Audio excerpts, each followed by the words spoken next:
Good afternoon po muli sa bawat isa sa atin. Ayan, so panibagong online prayer po and it's Saturday. Amen? Kamusta po ang bawat isa sa atin? Hello po sa bawat isa na mga naka-online na. Kamusta po kayo? I believe patuloy po tayong lumalakad sa katagumpayan. Patuloy po tayong lumalakad sa kagalakan. Amen? Patuloy po tayong lumalakad sa pagpapala ng Diyos. Good afternoon po, Tita Lynn. Yan. So, bago po tayo magsimula, hintayin po natin ng mga ilang saglit yung mga kasama natin. Good afternoon po, Tita Gina. Kamusta po kayo? Hello po, Tito Ariel, Tita Annabel. Kamusta po ang bawat isa sa inyo? At sa bawat isa na kasama po namin ngayon, good afternoon po. And before we start, let's pray. Amen. Let's pray. Samahan niyo po ako sa maikling online prayer ngayong hapon. Hallelujah. Let's pray. Lord, sa hapon pong ito, patuloy ka naming pinasasalamatan at ina-acknowledge namin yung goodness mo sa buhay namin. Tunay nga, Lord God, na kung wala ka, wala kami. Salamat. Salamat sa kabutihan mo. At sa hapong ito, i-discover lang namin kung sino ka, gaano mo kami kamahal, at walang ibang makikita, walang ibang mapaparangalan, kundi ikaw lamang. We give you all the glory, God, in Jesus' name. Amen, amen, and amen. Good afternoon po sa bawat isa. Good afternoon sa ating mga Christ Ambassadors Gapan, Pastora Lynn, Pastora Ezel, Pastora Sam. Good afternoon po sa bawat isa. So, patapos na po yung taon. Amen. Pwede ko po ba kayong tanungin or sagutin nyo na lang sa sarili nyo kung ano yung mga na-experience nyo sa taon na to, na dun sa experience nyo na yon nakilala nyo si Jesus.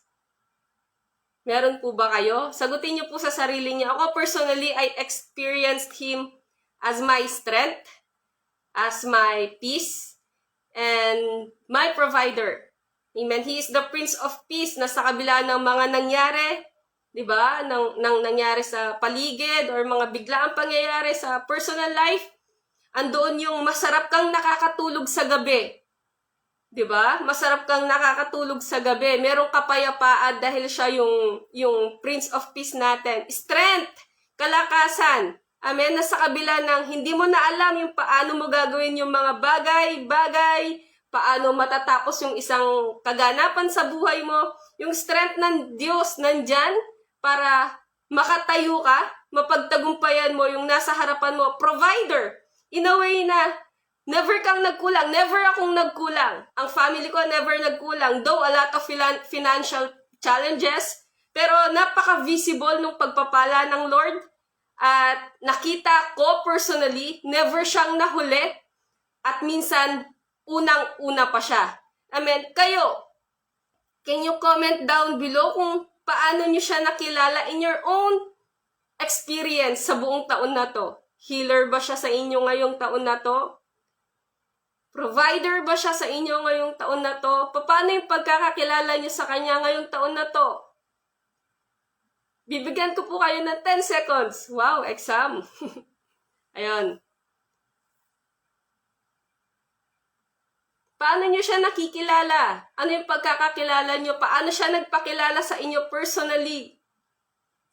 So, naniniwala po ako na sa kabila po ng mga pinagdaanan natin, nagpakilala siya sa atin in a very intimate way.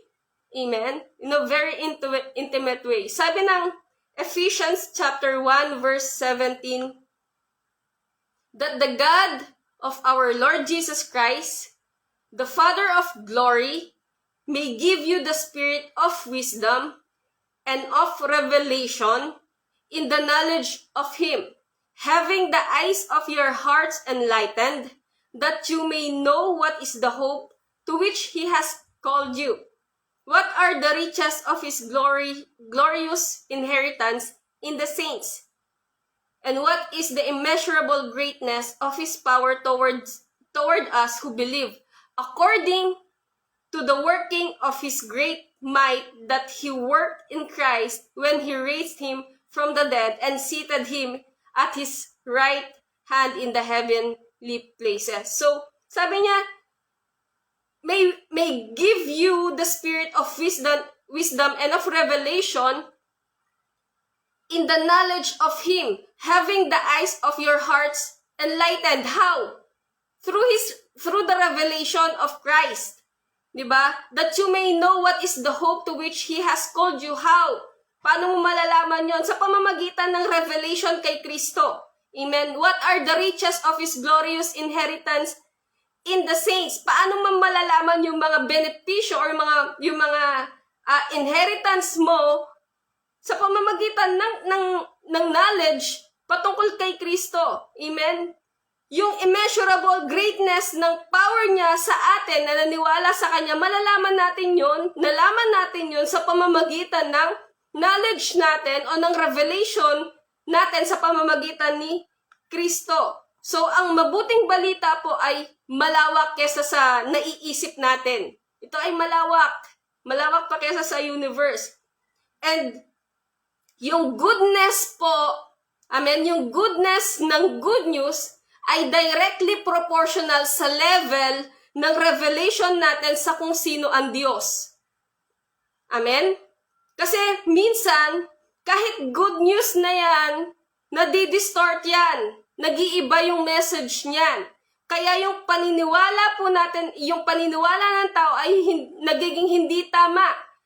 Diba? At yung manifestation din nun sa buhay ng isang mananampalataya ay hindi rin nagiging tama.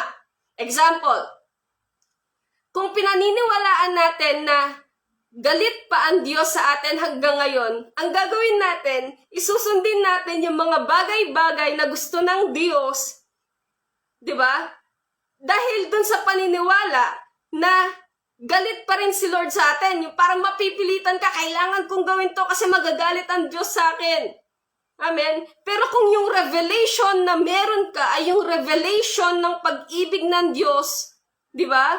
Susunod tayo at lalakad tayo hindi sa takot, kundi sa pag-ibig. Amen?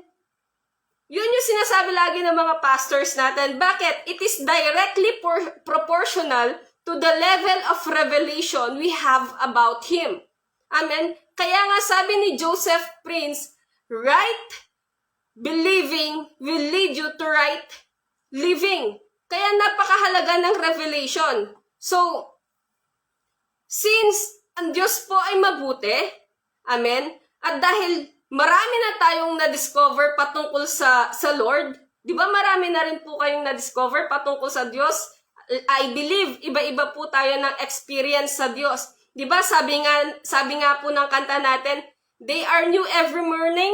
Yung experience natin sa Lord, they are new every morning. Yung pagkakakilala natin sa Diyos, they are new every morning. Kasi iba-iba yung mga pinagdadaanan natin. So, iba-iba tayo ng pagkakakilala sa Diyos.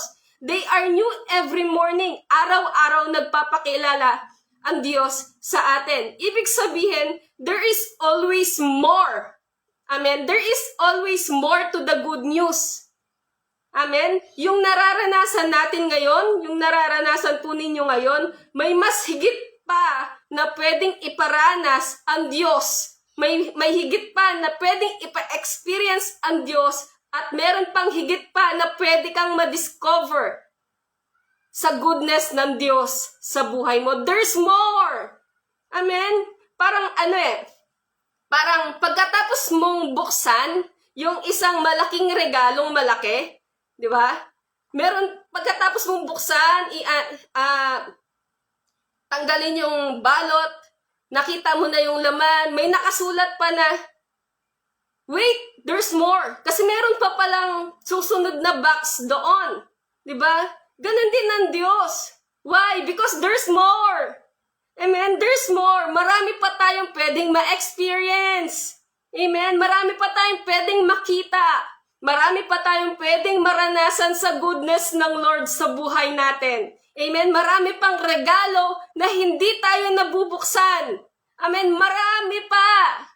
And are you excited? Ang gusto ng Lord, lagi tayong excited kasi ang Diyos excited din na pagpalain at ipa-experience yung goodness niya sa bawat isa sa atin. Ang kailangan na lang natin, makita natin kung gaano kabuti at gaano tayo kamahal ng Diyos natin, available na po yung mga regalo sa harapan natin.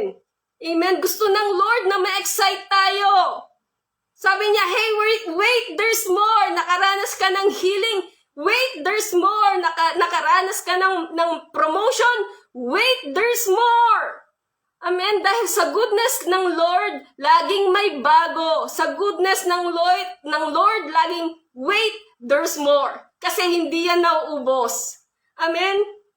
Ang tanong, paano natin yun madidiscover? Revelation. Amen? Kailangan natin ng revelation sa kung sino ang Diyos natin. Amen? Ang magandang balita po ay simple lang. Ang good news po ay simple lang. Amen? And yun po ay ang maunawaan natin at makita natin yung nag-uumapaw na kabutihan at pag-ibig po ng Diyos para sa atin. Di ba? Sabi nga, parang ulit-ulit na lang yung mga pastors natin sa pag-ibig ng Diyos. Turuan nyo naman kami na may gawin naman o may part naman. No need, kasi doon umiikot yung lahat ng yun eh. Di ba? Nasa kalagitnaan ng pagsubok na kinahaharap mo, dahil sa pag-ibig ng Diyos sa'yo, nakikita mo, may na-unveil, may nabubuksan na regalo sa harapan mo. Ano yun?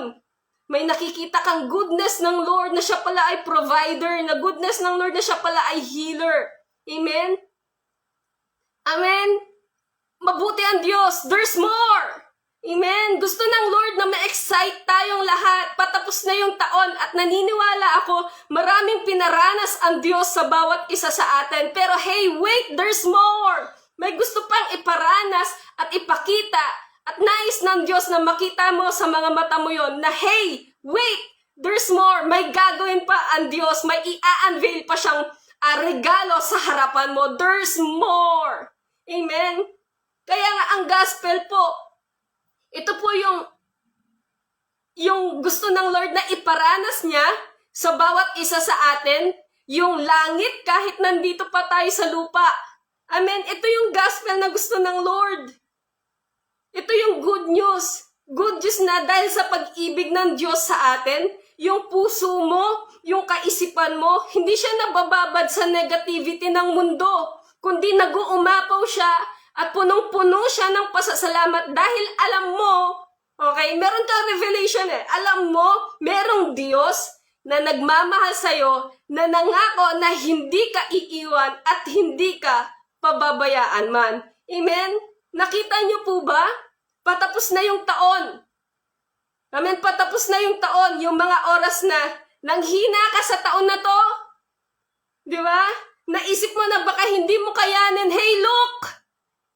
Look, you've come this far. Amen? Nakatayo ka pa rin. Nanonood ka pa rin ng online prayer at nagpapasalamat sa Diyos. Naiiyak ako. Kasi mabuti ang Diyos. Hindi ko mapigilan yung nag-uumapaw na goodness ng Lord sa buhay natin because we've come this far. Ang daming pinatunayan ng Diyos sa buhay natin bilang mga anak niya at bilang mga ambasador niya. Amen? Kaya hanggang ngayon, nakatayo pa rin tayo. Hanggang ngayon, nanonood pa rin tayo ng online prayer. May online prayer pa rin tayo. Amen? At nagpapasalamat sa Diyos dahil sa kabila ng maraming pagsubok mula sa church, alam natin yung nangyari, hanggang sa personal life natin, hey, nagtagumpay tayo. Nagtagumpay ka. Nagtagumpay ang bawat isa sa atin. Nakatayo tayo ngayon. Why? Kasi yun yung grasya ng Lord sa bawat isa sa atin. Amen? Yun yung gospel. Amen? Kaya nga, ang gospel po na itinuturo namin sa inyo ay purely patungkol sa revelation ng pag-ibig ng Diyos sa bawat isa sa atin. Amen? Purely sa pamamagitan ng pag-ibig ng Diyos sa bawat isa sa atin. Amen? Why? Because whatever you need, your answer is found in Christ alone. Amen? The answer that you need is found in Christ alone. Amen? He is the love who loves us and the grace who helps us in times of need. Alam niyo po, punong-puno na pagpapasalamat kasi as I look back habang nag-aaral po ako, sabi ko, Lord, ang buti mo. Diba? Lord, ang buti mo. Excuse me. Kasi, alam niyo, matatapos na yung taon, ang dami nating pinagdaanan. Pero hey, church, nakatayo pa rin ang church ng Diyos. Why? Isa lang ang dahilan, kasi mabuti yung Diyos na pinaglilingkuran natin. Hindi magaling yung mga pastor natin. Dahil kung wala ang Diyos, walang church na Christ ambassadors na nakatayo pa rin hanggang ngayon. Mabuti ang Diyos natin. Amen? Kaya nga, He is the love who loves us and the grace who helps us in our time of need. Kaya, anong kailangan mo? Makita mo yung sarili mo ngayon na nagtatagumpay dahil sabi ng Diyos, I am. Siya yung kalakasan mo. Amen? Siya yung katwiran mo. Siya yung kailangan mo. Wala nang iba. Amen? Kaya kung may pinagdadaanan ka ngayon, hindi mo alam kung ano yung next move mo.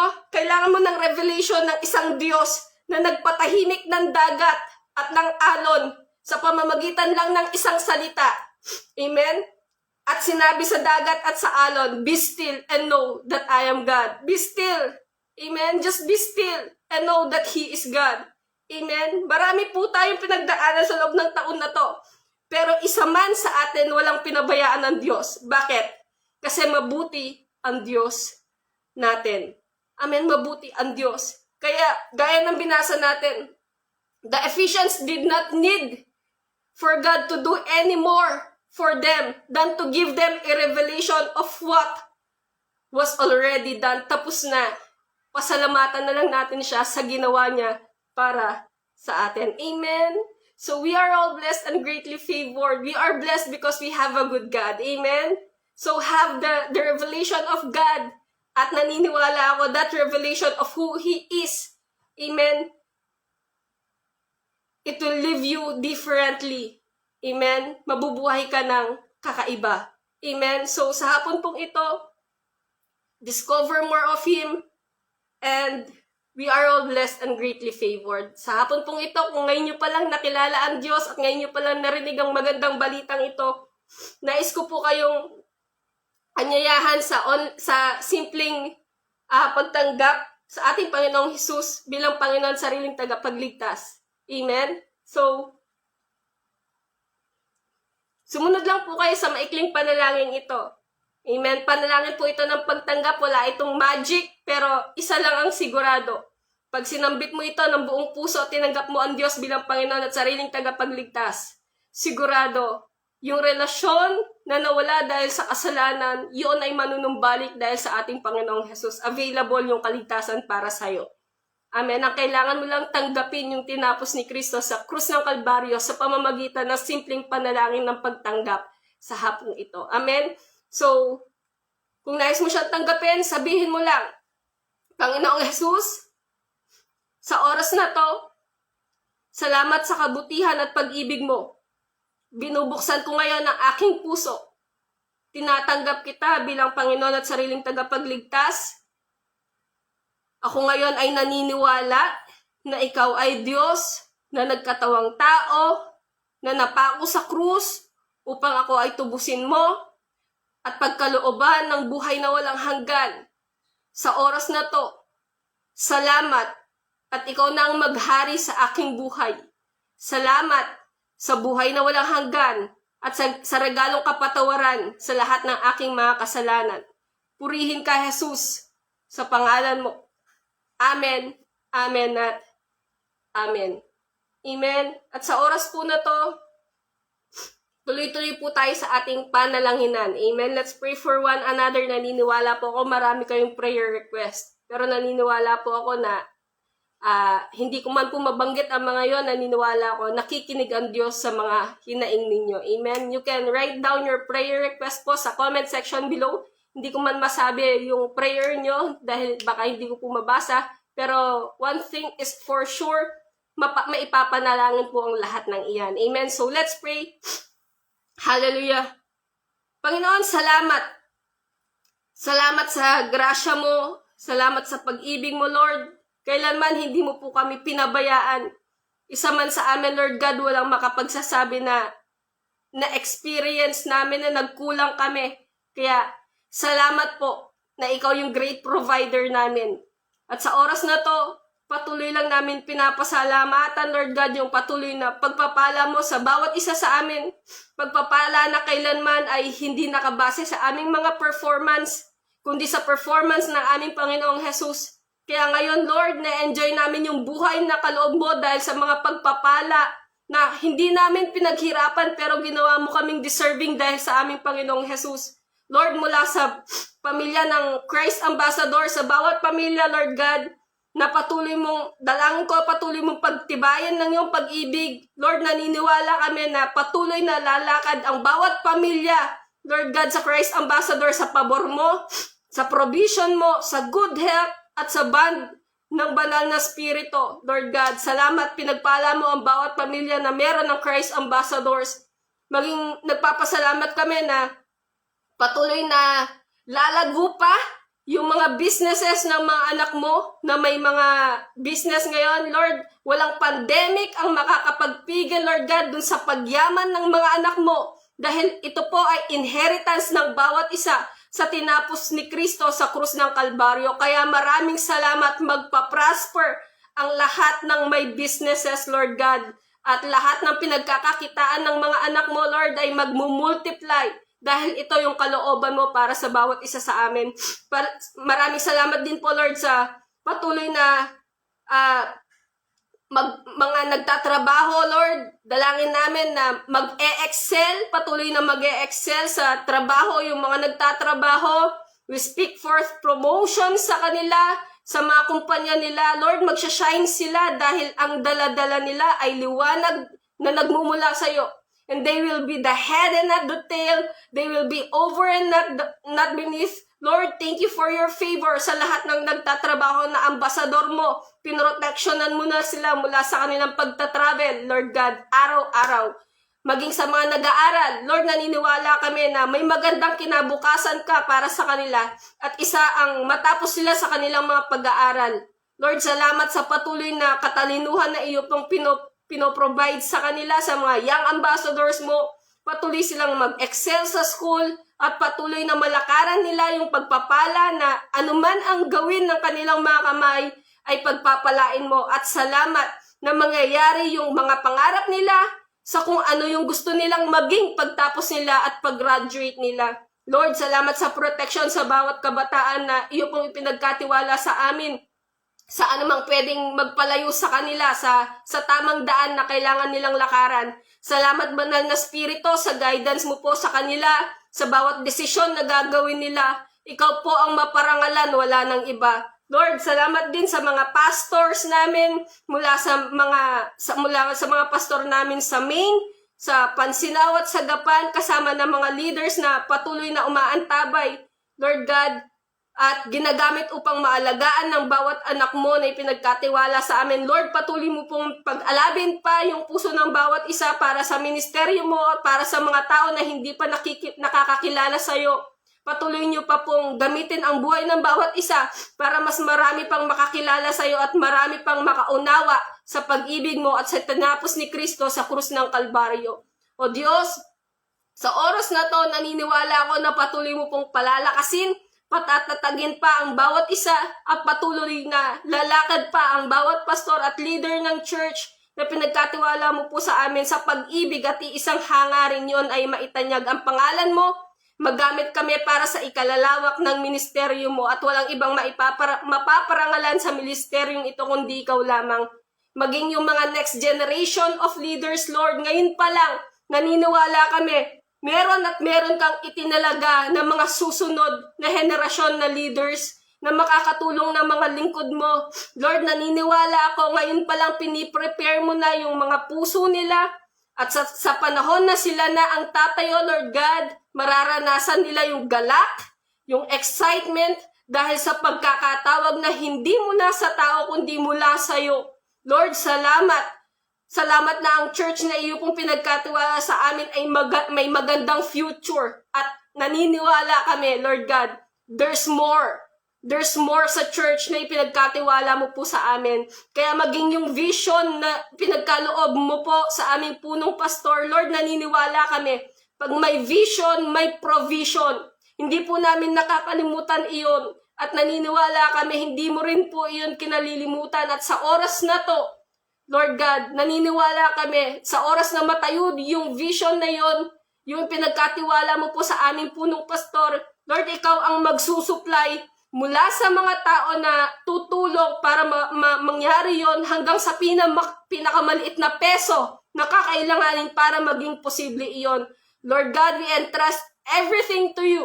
Purihin ka sa iyong kabutihan, purihin ka sa iyong kadakilaan, purihin ka sa iyong walang hanggang pag-ibig sa amin. At maraming salamat, Panginoong Jesus. Maraming salamat, Holy Spirit. And thank you, Daddy God.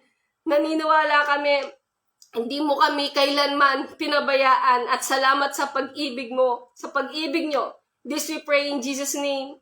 Amen, amen, and amen. At sa hapon pong ito, maraming salamat po sa patuloy na pagsama sa bawat isa sa atin.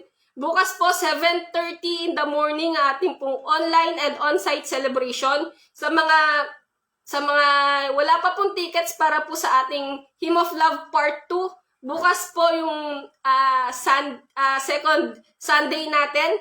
Yung mga wala pa pong tickets, may mga available tickets pa po tayo. PM lang po ninyo si Pastora Shirley. Yan. At yung mga nasa ibang bansa po, PM nyo lang din po si Pastora Shirley. Yan. Tapos, kung gusto nyo mapanood ng online at gusto nyo mapanood ng tawag dito, dun, live online, you can avail our tickets po.